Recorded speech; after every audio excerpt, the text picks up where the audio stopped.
Hello everyone, this is Rebecca Michael, and I am starting a new YouTube channel to do with Narc information and recovery, or betrayal, trauma, and recovery.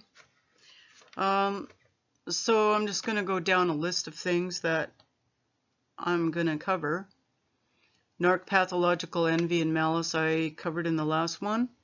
Narc entitlement and rage is what I'll briefly overview in this one.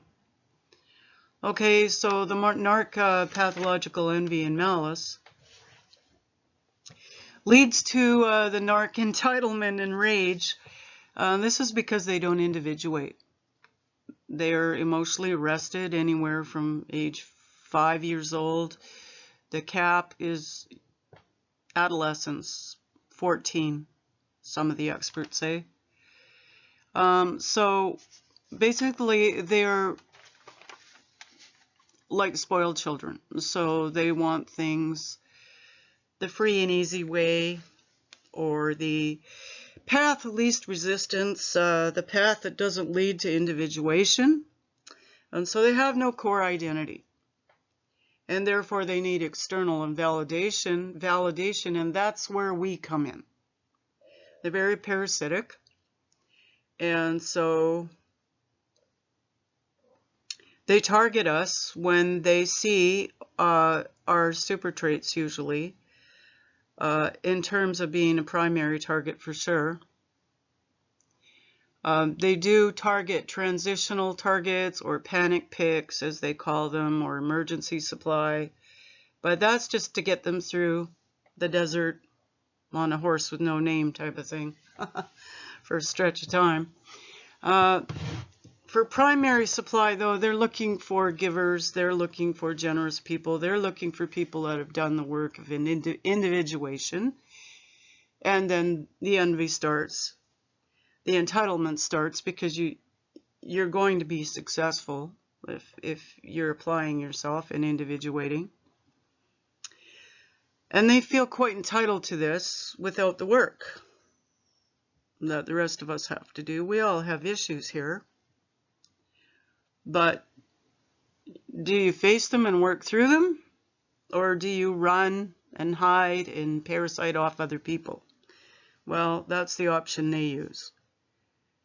And this is all chosen, and over decades of decisions, you can see it in their track record and their casualty list. They're users and abusers, basically, and it's on a spectrum of severity. So we're all a little narcissistic at times. Some of that's necessary to even be assertive or get anywhere in life, you know. We need to learn to be assertive. But they are either covert about their abuse, coming in the form of silent treatments, ghosting, dismissiveness, refusing to resolve conflict issues, etc. They start the punishments instead. You're not allowed to be an individual. You're not allowed to have boundaries or deal breakers.